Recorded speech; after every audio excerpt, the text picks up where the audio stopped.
Reciprocity definition. Well, I guess it's only right. Here's the definition of reciprocity: the practice of exchanging things with others for mutual benefit, especially privileges granted by one country or organization to another. Well, welcome back. We started off with the definition of reciprocity because love and reciprocity is our topic and theme for tonight's show. It is Westerfield Tolbert with a Mind of Valor. I am Don, the one and only they can't call me. And this is Out the Box.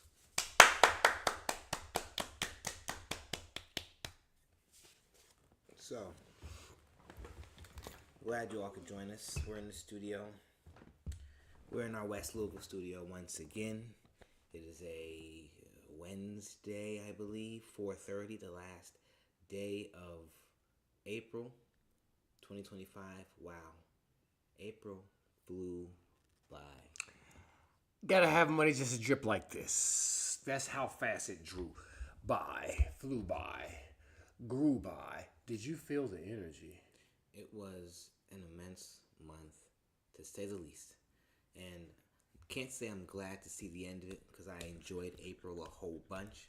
But I'm just thinking about entering May, entering Taurus, and then late May, Gemini season. My birthday's in late May, so I'm looking forward to that. I always have fun in the late spring and summer, you know. That always starts it off for me. So the end of April always symbolizes the beginning of a wonderful time. Donald. Yeah, my friend. Love and reciprocity. We come to this topic not with a heart thinking about romantic love necessarily or agape love necessarily. But we're talking about love. Love across the board. Love by all definitions. We're talking about love. And this notion of reciprocity, or this equal exchange, as the dictionary so eloquently put it, the mutual exchange, mutual benefit. We're juxtaposing these two notions, these two ideas, to bring you a well-rounded conversation. Don, when you hear the word love, what comes to mind? Acceptance. Acceptance. When I hear the word love,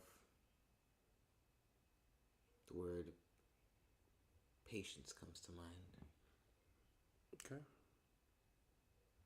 Yeah. Isn't that amazing how love can mean different things for different people? Absolutely. Fucking amazing. It is. And it's all those things. Yeah. And then some. Yeah. It definitely is one of those things that I will say I have based my life on, specifically with like love and let live and live and let love. These are like a mantra or a motto that I actually live by. You know, love and let live and let love, man. You know, and it works for me. It does.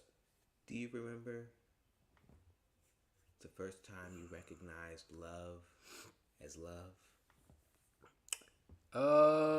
Yes, I do. It was in the second grade. I was in love with this girl named Vanita Beavers. She was going to Parkton Elementary School in Parkton, North Carolina. And I was in love with her, and she had this thing for this guy named Ontario. And boy, I tell you, I just couldn't take it, boy. I was so hurt that Vanita did not like me and she liked Ontario over me. But Ontario had the cool shoes and had the shape up, and you know, his parents were able to be a little bit more well off for him than, you know, my parents was. So, you know, he was the suitable suitor at the time, and I'm saying this in first grade, second grade.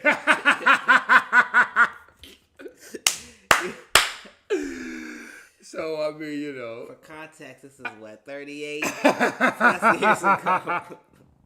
Was it LA Gears? What was it? what this is what literally 35 years ago, literally 35 fucking years ago. But Shout out to Ontario. yeah, but I mean, at the same time, though, man, you know, it's important to understand also that it was the first time that I really can recognize that I cared for somebody more than I cared for myself. And what I mean by that is like,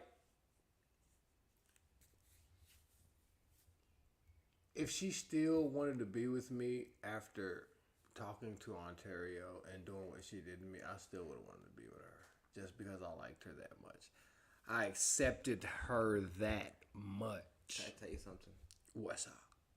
If while dating Ontario, she asked you to push her on the swing, and you did it, that'd make you a simp. Yeah, for Vanita, I would have been. Oh. And that's why I have to say, love is blind. Love can make you do some crazy things, but I've been all the way honest with you. I don't think I've been in what you would call a positive, loving relationship. So that's one thing I can say. You know, yes, I've had children. Yes, I've been in relationships and been faithful and loyal and everything.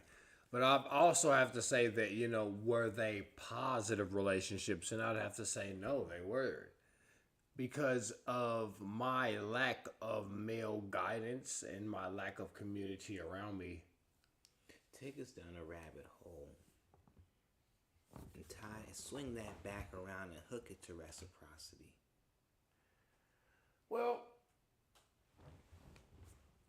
if you look at it from a perspective of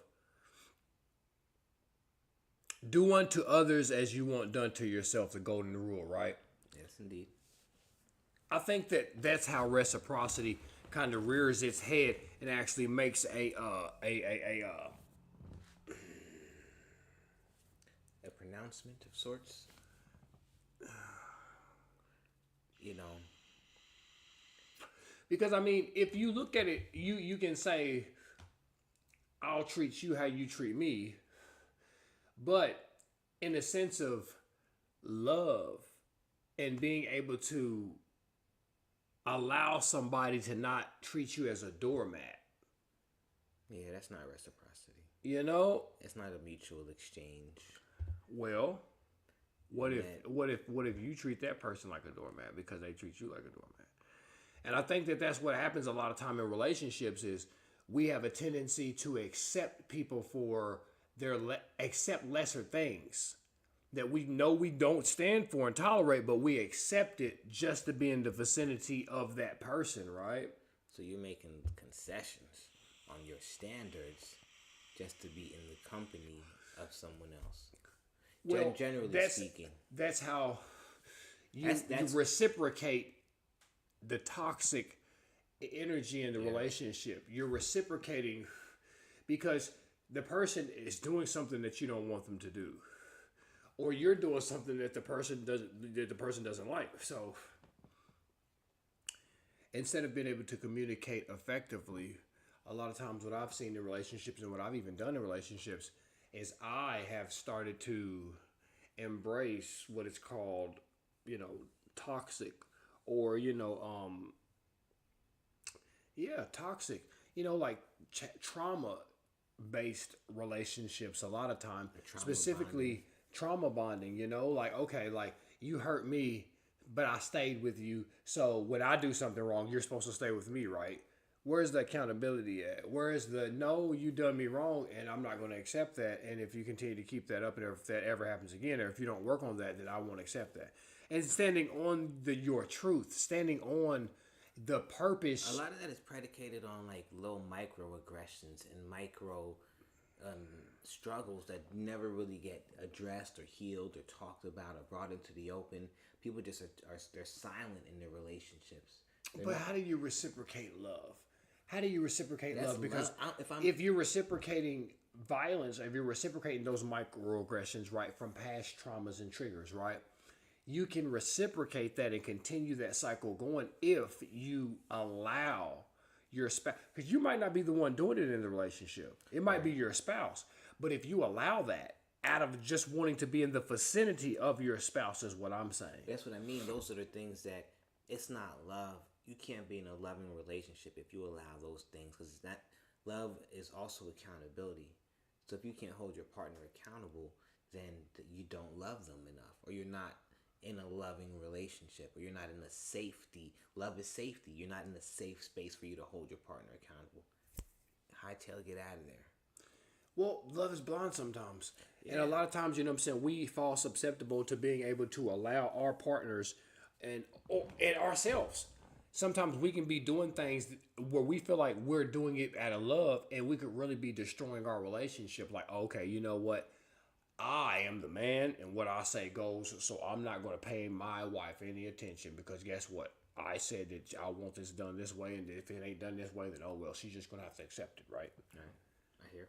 Well, what happens when she doesn't? What happens when she starts sneaking and going behind your back to do the things that you know that she shouldn't be doing, or the things that you don't want her to do that she wants to do? You see how that reciprocate? How is that reciprocation right there? Well, it's reciprocated if the man is doing the same things. But that's not the point that I'm making. In that, like, you don't want to be in a cycle of microaggressions and petty passive aggressiveness. That's not love. By bringing things to the surface, you are articulating love. You're putting it out there. You know, that's love and reciprocity. I hold you accountable, you hold me accountable. Therefore, we love each other enough to have an honest and transparent relationship.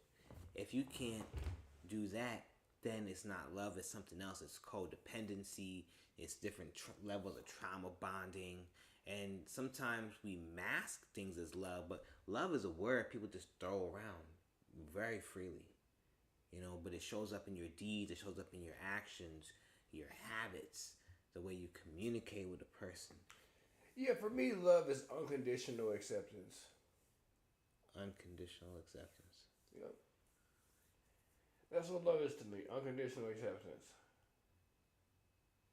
Yeah. Yes. I can see that. But to what end? But to what? To the end of death. Do you part?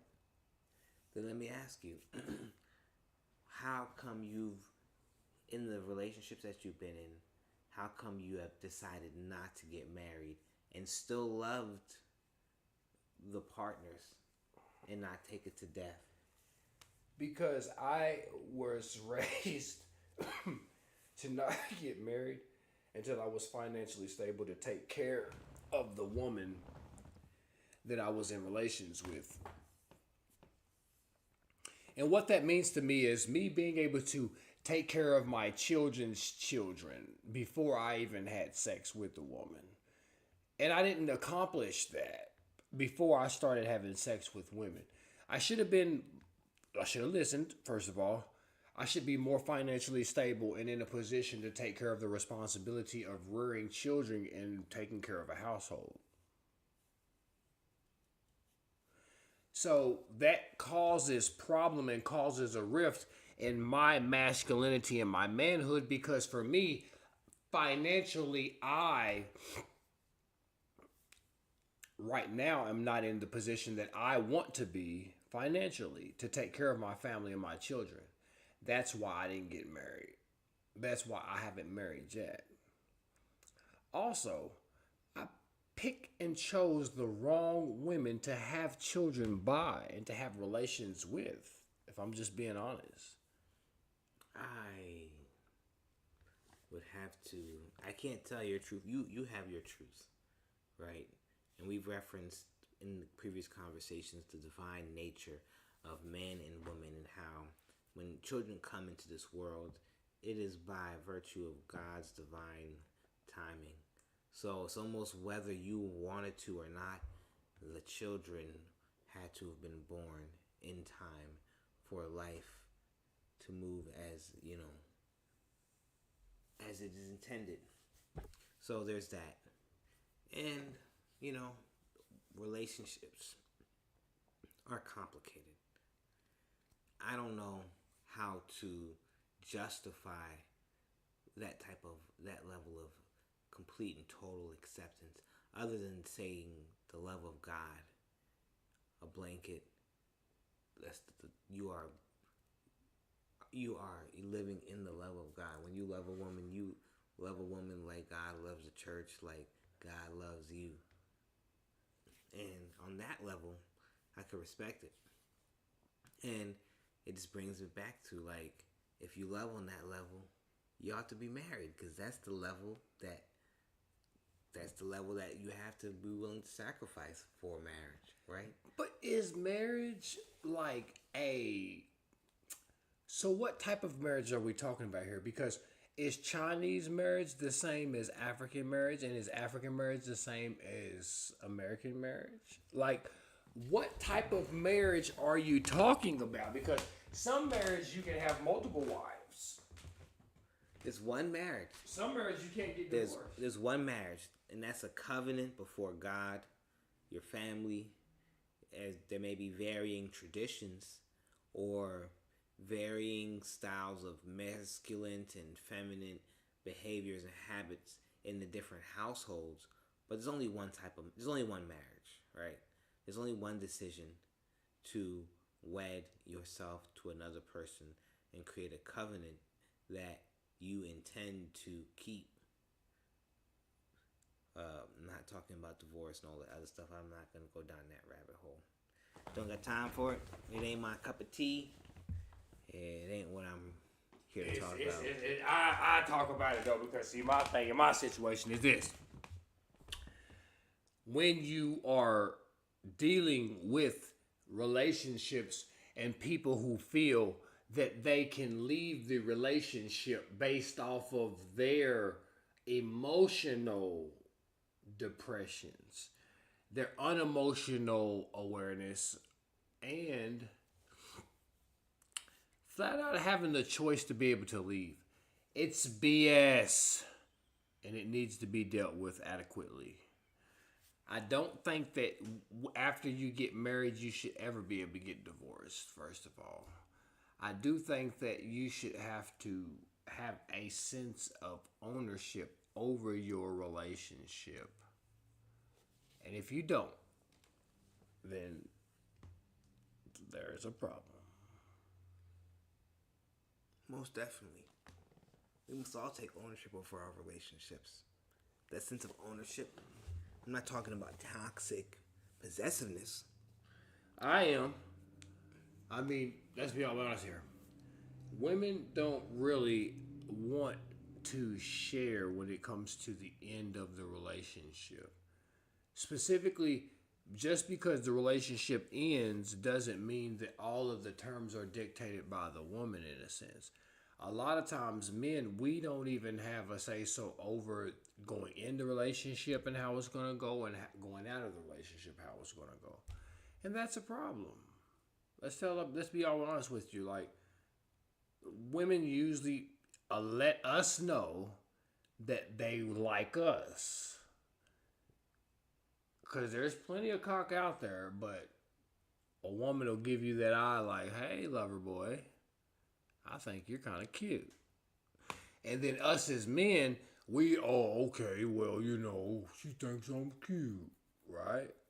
Whereas, it's cute. If we really look at the situation from a standpoint of putting ourselves together, being men, establishing ourselves, we pick and choose who we choose to entertain in our lives.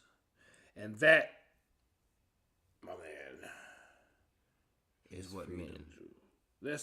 That's the way that it's supposed to be, man. Honestly, let's be all honest. Like, I ain't trying to say that I am not that man, but I'm that man. And when I say I'm that man, I mean I produce and I provide a lifestyle for myself that accents the woman that I choose to have in my life very well. Indeed. So, with that being said, the type of woman that I want around me carries herself a certain type of way. She has a certain degree of education about herself. She has a certain degree of swagger and smooth soigné move to herself. You know what I love, honestly, what type of women I love that I find very, very, very intriguing. And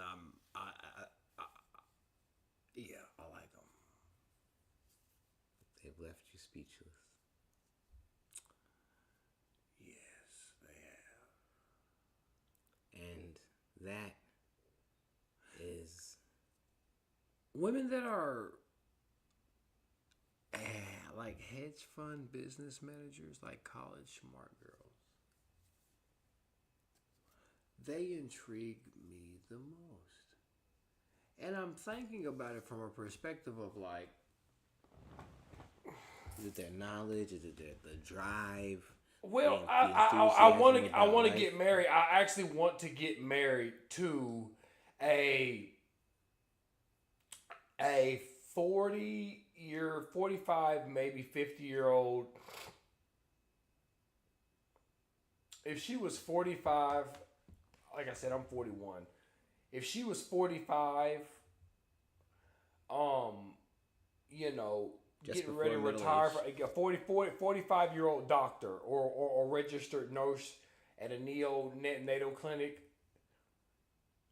you know, makes you know, $50 an hour. Bringing in 180 maybe. You know, makes 50 an hour. How? Works 8 months a year. Where do you plan on meeting her?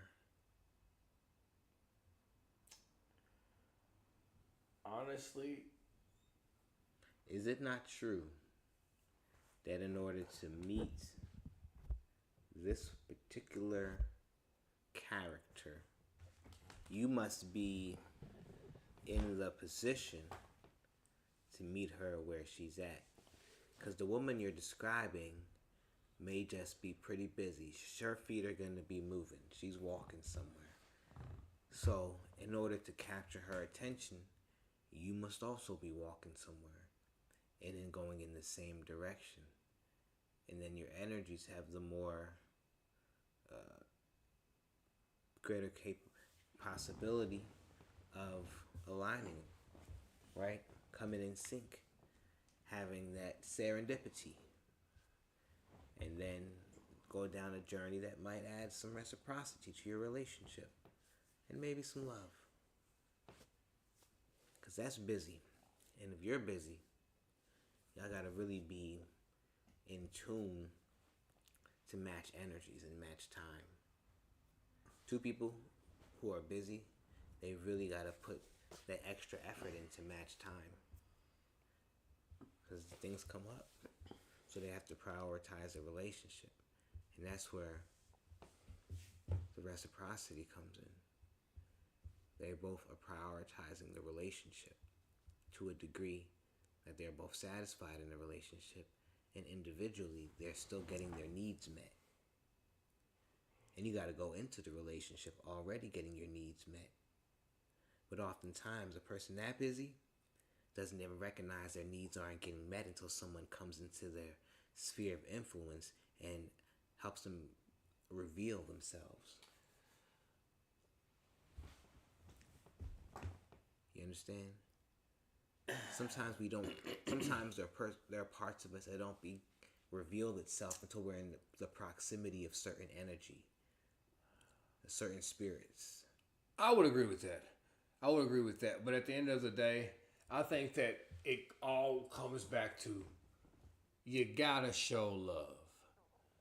You know, love and reciprocity, right? You're gonna have haters that are gonna hate. Shout out to Taylor Swift. You're gonna have people that are going to come against you. You're going to have opposition. But what you do about that opposition and what you do to offset that is what's going to, I believe, force the reciprocity to be positive and more positive for you and anybody that's in your vicinity. By simply choosing love. For instance, a person is irate, they're mad, they're throwing things, they're almost going to hit a young lady and her grandmother. You sprang into action to protect these people from being hit because this guy is going on a tirade. Displaying your maximum masculine energy. Right? Protection, protect and provide. In a positive. Right? Yeah. So, reciprocating love and understanding that it's okay to hurt people out of love. And being able to stand on those features and know who you are, what you are, why you are, and being able to be okay with that. Not allowing somebody to tell you that you're too masculine, you're too loud, you're too strong, you're too mean, I'm scared of you. Okay, well, you should be scared of me because guess what? I am a scary person at times, and I can be a scary person. But guess what? That's not who I want you to perceive me to be. Yeah, let it be known. This is the mask that I can put on if I need to protect but this is not. I wouldn't even say a mask. I would say that's who we are as people. Don't make me come out of retirement on that ass. You know? Like, don't get it twisted. When it's like, appropriate. We got some killer in us. Everybody does, bro. And you just gotta know when to bring it out, man. Like, you hurt my loved ones. Think about what we gonna do to a nigga if they hurt Tutu or Isaac, dog. It wouldn't be pleasant for him. What we gonna do to a nigga, bro? So my thing is I'm gonna reciprocate some ass whooping, nigga. If you touch any of mine. That's love too. Yeah, the ultimate love. And I think that the universe respects that, and what happens is the universe doesn't respect it if you don't reciprocate the same thing. If somebody hurts your loved one, you better be hurting them. It better not be no, I'm just gonna take his time to love and forgive and just let God just. Nah.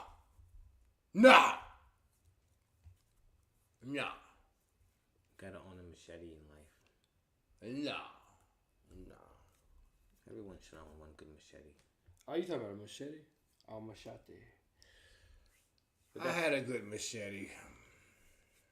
For cutting that bush, you know? But I know we took it there. But we are out of the box.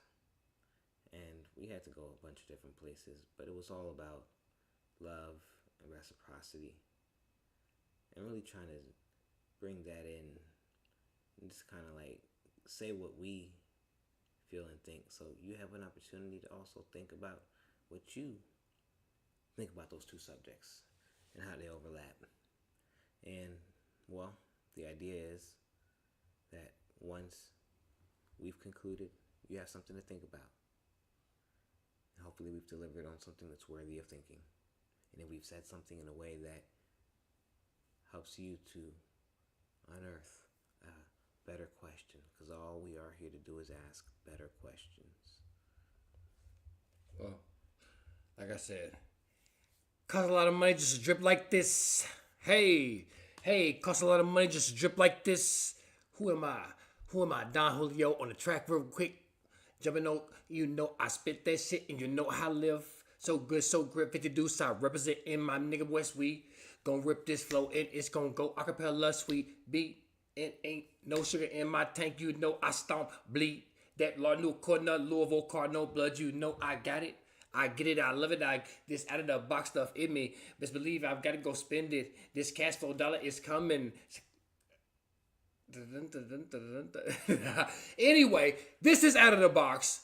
Don Julio, no Fulio, always coolio. Keep that Tulio. Mind Devour. I love this show. To us. We out there, bitch.